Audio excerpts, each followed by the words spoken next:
Retour sur le plateau de Haut d'Actu pour la dernière encablure de cette édition. Nous évoquons à présent le Rwanda avec la situation ambiguë qui est celle du président Kagame, hier adulé par l'Occident et tous ses relais, aujourd'hui remis en question par les mêmes. Nous avons eu écho de cette sortie américaine qui pointait un doigt accusateur, entre guillemets, sur le président Kagame, et cette sortie justement amenait à ce que le président Kagame refuse désormais son soutien aux rebelles M23. Nous avons aussi eu écho de cette boutade, que dis-je, de cette mésaventure qui a été la sienne en Asie. On va revenir tout de suite pour essayer de prendre d'abord les premières réactions sur le plateau. Alors, Madame Dikoumé, Paul Kagame, hier modèle, aujourd'hui chauve-souris, entre guillemets. Je ne sais pas si c'est de cette manière-là que je voudrais embrasser cette thématique. Parce qu'avant de parler du président Paul Kagame, essayons un peu de retourner dans l'histoire, voir concrètement ce qui se passe, n'est-ce pas, dans cette partie du pays qu'on appellerait vulgairement les grands, de manière triviale. Les grands lacs, oui. Voilà. Aujourd'hui, ces grands lacs, comme le reste de l'Afrique en fait, souffrent des turpitudes de l'impérialisme qui vient sectionner, n'est-ce pas, les territoires en Afrique, on balkanise l'Afrique. Ces grands lacs aujourd'hui ont souffert de la colonisation qui à son tour vient changer les noms des États et puis essaie de remettre des choses en place qui n'en sont pas. Et c'est une partie d'Afrique qui souffre, n'est-ce pas, dans son anthropologie. Parce que souvent, à chaque fois qu'on voudrait marquer un arrêt, et quand on parle d'un personnage, on vous dira non, c'est un Congolais rwandais, c'est un Congolais burundais. Ça revient constamment. Oui. Ça fait qu'on a affaire à des gens qui deviennent insaisissables de par ces identités mythiques. Comme les fameux rebelles M23. M23 qui ne sont que des Congolais. Qui sont des Congolais, en rébellion, mais qui sont d'origine Tutsi, beaucoup plus nombreux au Rwanda. Et financés maintenant par le Rwanda. Il y a tellement d'ambiguïté dans cette partie d'Afrique que finalement, lorsqu'on revoit aujourd'hui le président Kagame, on en vient à se poser des questions. Mais bon, comme on dit généralement, quand on est déjà en marche, à un moment, il faut stopper. Nous voulons stopper, n'est-ce pas, le président Kagame, pour lequel j'ai d'ailleurs beaucoup de respect au vu de ce qu'il a fait pour le Rwanda. C'est-à-dire qu'il stoppe un peu, parce que nous avons besoin d'accalmie sur le continent. Je vais encore me répéter, on ne construit pas dans le trouble et les désordres. Quand je parle des désordres, ils sont nombreux. À savoir, n'est-ce pas, le pillage des ressources dans un cheval de Troie, oui, avec les bandes armées et l'Occident qui n'est pas toujours en reste. Il est temps qu'il s'arrête. Et c'est cette traîtrise occidentale qui me fait le plus mal. Dans la mesure où lorsqu'on finançait Kagame pour piller les ressources, on n'a pas trouvé que c'était un problème. En fait, qu'est-ce qui se passe aujourd'hui? C'est toujours un problème de géopolitique mondiale. Nous avons eu le sommet Afrique-Europe. Oui. Il fallait revoir, n'est-ce pas, le nouveau mécanisme de départ, parce que l'Europe avait, l'Afrique, c'est l'Europe qui avait besoin d'un nouveau départ, avec l'Afrique qui aujourd'hui déjà émancipée et qui ne se laisse plus manipuler n'importe comment. Donc il y a ces clauses à respecter. Elle comprend aujourd'hui qu'elle ne pourrait plus revenir sur le continent africain et prendre les choses à la manière d'une époque où la balance commerciale était tronquée, celle qui fixait les prix, où nous vivions dans une guerre commerciale indéfinie. C'est stop. L'Afrique a besoin de vendre aujourd'hui ses produits. Et elle utilisait Kagame, hier elle ne veut plus de ça. Et puis il y a quelque part aussi que l'émancipation de Kagame, quelque part, a donné une gifle, un revers sévère à l'Occident. C'est vrai que le président Kagame, beaucoup ne comprenaient pas son charisme à l'international, ni sa richesse. Le Rwanda, avec tout le bien qu'on peut penser pour ce pays, n'est pas un grand pays. C'est pas un grand pays. C'est reste en termes géographiques. Oui. Mais le Rwanda est un grand producteur de diamants, alors qu'il y a aucun diamant sur le sol rwandais. Donc, cela a commencé quand même à interpeller. Oui, c'est interpellé parce qu'il cuvait tout simplement tout à côté chez le voisin congolais. Mais ce qui me plaît, c'était la bravoure avec laquelle il a su capitaliser le produit des rapts.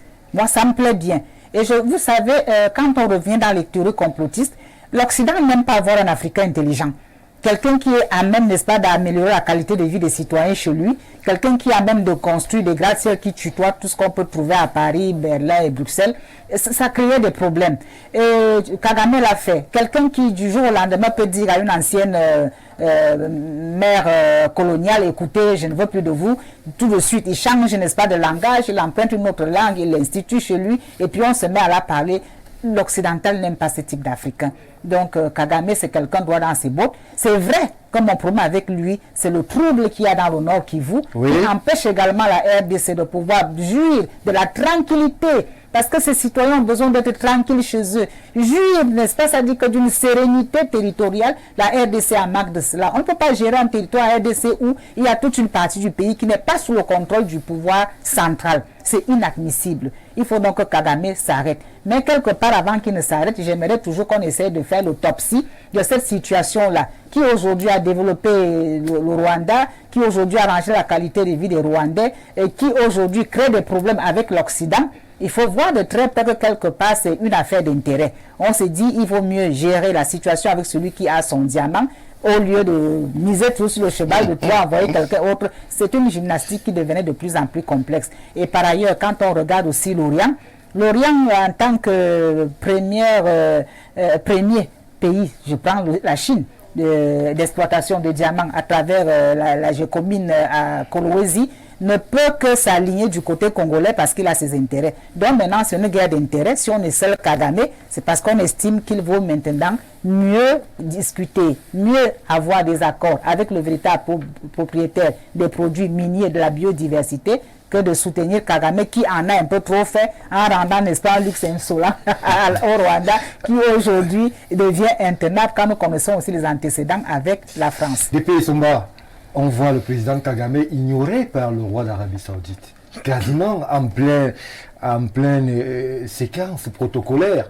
Est-ce que ces soutiens d'Orient, comme disait Madame Dikoumé, aujourd'hui semblent ne plus vouloir coller leur image à celle de sa personne? On a la sortie américaine qui lui demande de ne plus financer le M23. Est-ce que le président Kagame, du fait des succès engagés par sa politique de redistribution en interne au Rwanda, des rapts commis du côté du Nord Kivu, est-ce qu'il ne paye pas aujourd'hui par tout ce positionnement et ce déferlement sur sa personne la puissance, entre guillemets, du Rwanda aujourd'hui? Quelqu'un a dit tout à l'heure que lorsqu'on dîne avec le diable, il faut avoir une longue cuillère. Kagame a percé, comme on dit trivialement au quartier, mais il s'est fait des mauvais amis. Kagame, au lieu de se rapprocher de ses pairs africains, s'est érigé en modèle de gouvernance et est devenu le tenseur de tout. Mais Kagame a dit qu'il se reconnaissait en président Biya, qu'il a d'ailleurs plusieurs fois cité un modèle des pays Somba. Paul Kagame l'a dit, que le président Biya était un de ses maîtres à penser politiquement. Oui, la démagogie et l'élégance de la rhétorique font qu'on puisse dire des choses que l'on ne pense pas, et ça se vérifie quand on ne les applique pas. Voyez-vous, ce que Kagame a fait du Rwanda en peu de temps n'est pas ce que nous vivons au Cameroun. Je n'ai pas besoin d'en dire plus. Vous ne pouvez donc pas dire que c'est Paul Biya qui est votre modèle, alors que ce que vous pratiquez chez vous est aux antipodes de ce que lui pratique chez lui. C'est quel type de modèle? Modèle politique, il avait précisé. Donc, Kagame s'est rapproché davantage de l'Occident. Ça lui a permis de développer son pays, de développer Kigali principalement, parce que tout le Rwanda, il n'a pas eu le temps de développer tout le Rwanda. Alors, aujourd'hui, il paye le prix. Il paye le prix du succès de la diplomatie de Tshisekedi. Parce que Tshisekedi a choisi de ne pas user de la voie des armes, mais d'user de la diplomatie de couloir avec son fameux gouvernement d'union nationale qui a fait revenir des gens comme Jean-Pierre Bemba, ex-rebelle, qui lui-même, quelques années avant, a été financé par certains circuits. Moi, je soupçonne donc Bemba lui avoir dit « Laisse la faire Kagame, je connais comment on finance la rébellion.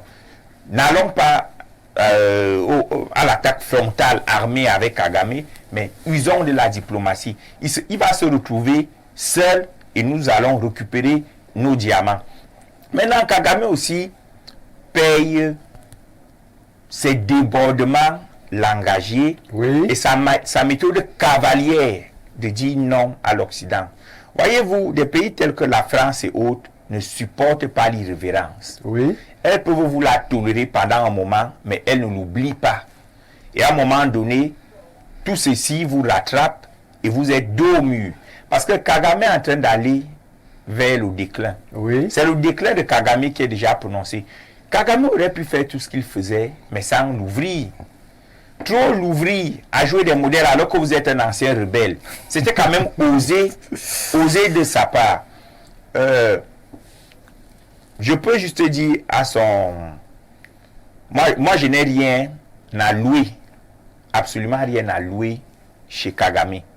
Mais je peux dire que dans la droite analyse de Michel Dikoumé, que le Congo aujourd'hui souffre de ce que le professeur Concho Komenya appelait les effets pervers de l'excroissance du territoire. Il faut qu'ils redéfinissent leur modèle de gouvernement de tout cet espace territorial qui est énorme. Ils sont trois en Afrique, la RDC, le Mali et la RCA, qui ont un vaste territoire difficilement contrôlable. C'est vrai que même du temps du président Mobutu, il y avait déjà ces questions avec la zone du Kivu, le Katanga. Voilà. C'était des zones où constamment il y avait des rébellions plus ou moins factices qui aujourd'hui lançaient. On a découvert que parfois c'était des personnes instrumentalisées pour créer du désordre et profiter pour piller les ressources. Donc, si Kagame s'était rapproché du pouvoir de Kinshasa et proposé un deal équitable permettant au Rwanda d'exploiter les ressources naturelles et de redistribuer concomitamment au Rwanda et une bonne partie à Kinshasa, qui en l'état actuel n'a pas les moyens de contrôler militairement cette zone.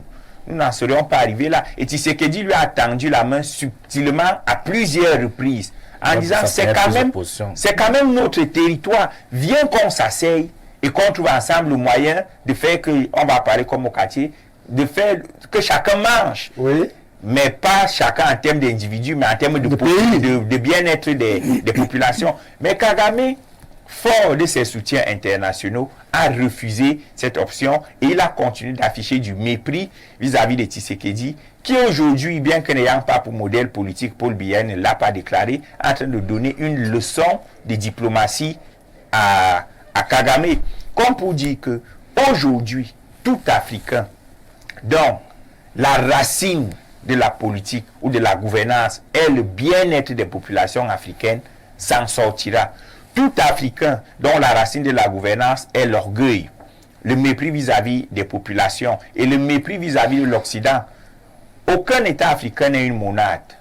Nous devons obtenir notre émancipation, mais dans l'élégance et la diplomatie, pas dans la vindication et le mépris affiché vis-à-vis de la mère patrie. Et c'est en cela que moi je vais peut-être louer le président Paul Biya, pour une fois sur ce plateau, c'est l'élégance avec laquelle il s'est dit non.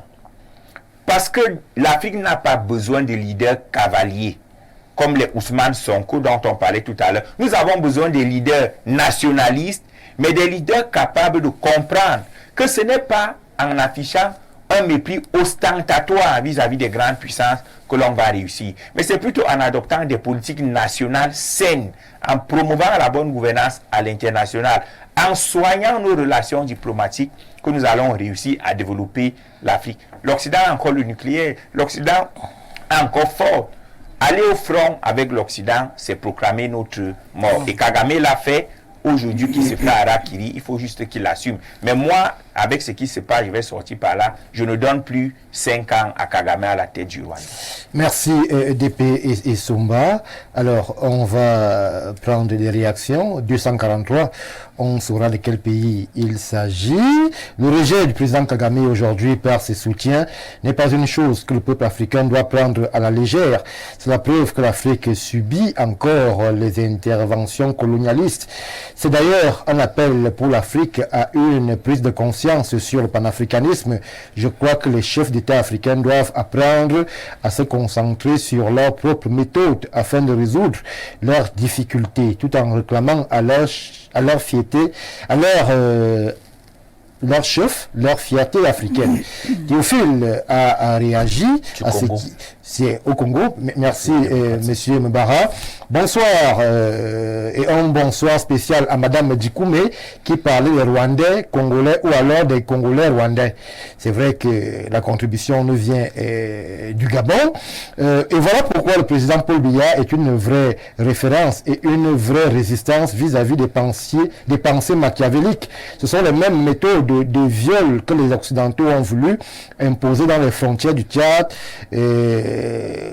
contre le Cameroun et du Nigeria contre le Cameroun. Comme pour dire, nous avons des enfants entre nous. Ne nous tuons pas, mais tout en exploitant les richesses du terroir. Serge, depuis Libreville, a réagi. Une autre réaction qui nous vient de Yaoundé. Bravo Madame Dikoumé, et très belle analyse. Merci. Une autre qui nous parvient aussi. Sacrée Madame Dikoumé, une éminence. Merci pour Madame Dikoumé. Alors, Monsieur Mbara, la parole, j'étais en train de vouloir vous la passer.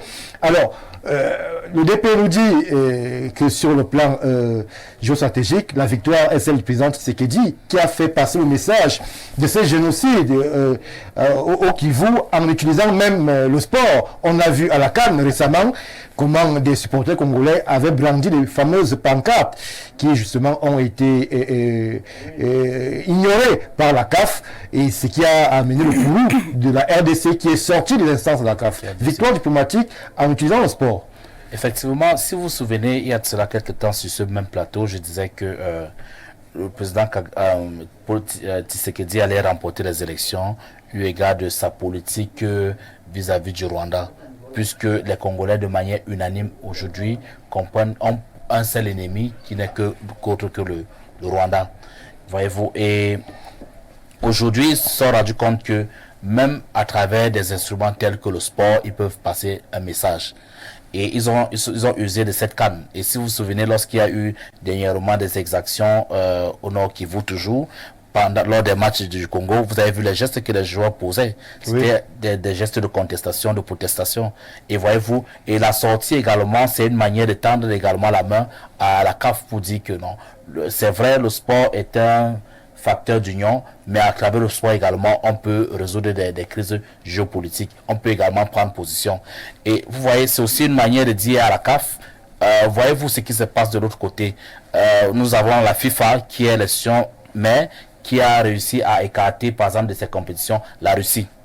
Nous avons d'autres institutions sportives mondiales qui ont également écarté la Russie en ce qui concerne ses rivalités avec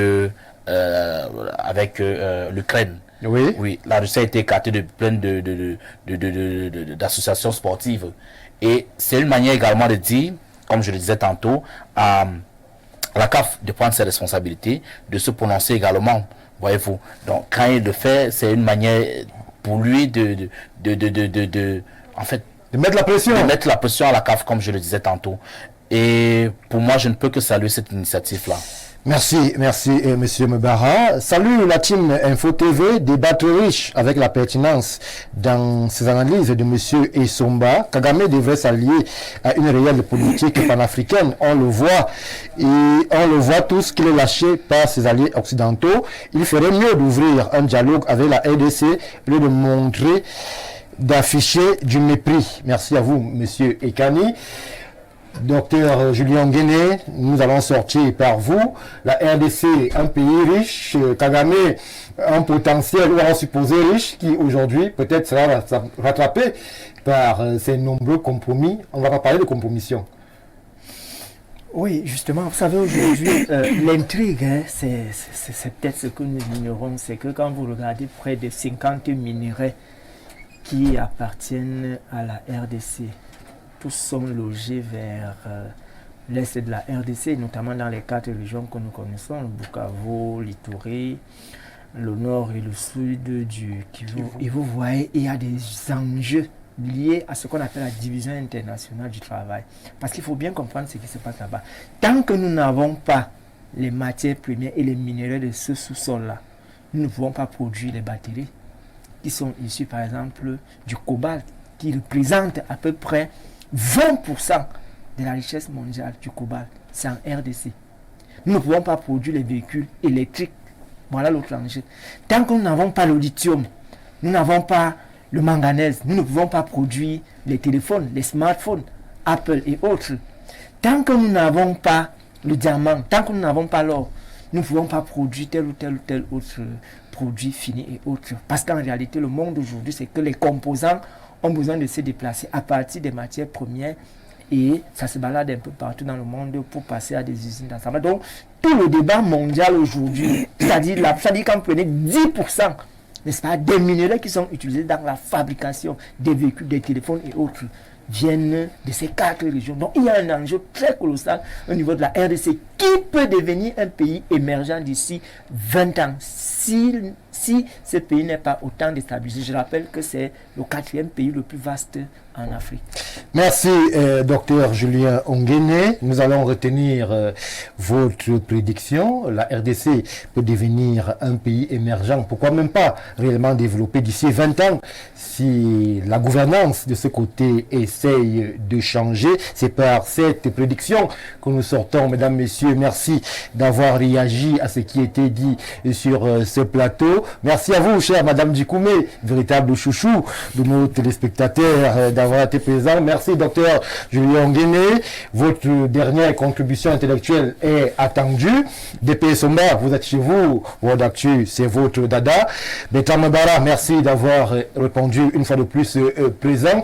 Mesdames, messieurs, on va vous dire de ne surtout pas bouger tout de suite. C'est le 20h d'Info TV qui s'installe, 20h bilingue. Une contribution pour la langue de Shakespeare de Mr. Joe de Kenji. Alidan Kumvondo, très certainement, sera là pour la version en langue de Molière. Quant à nous, retrouvons-nous avec le même bonheur sur les mêmes antennes. Prenez soin de vous et excellente continuation de week-end.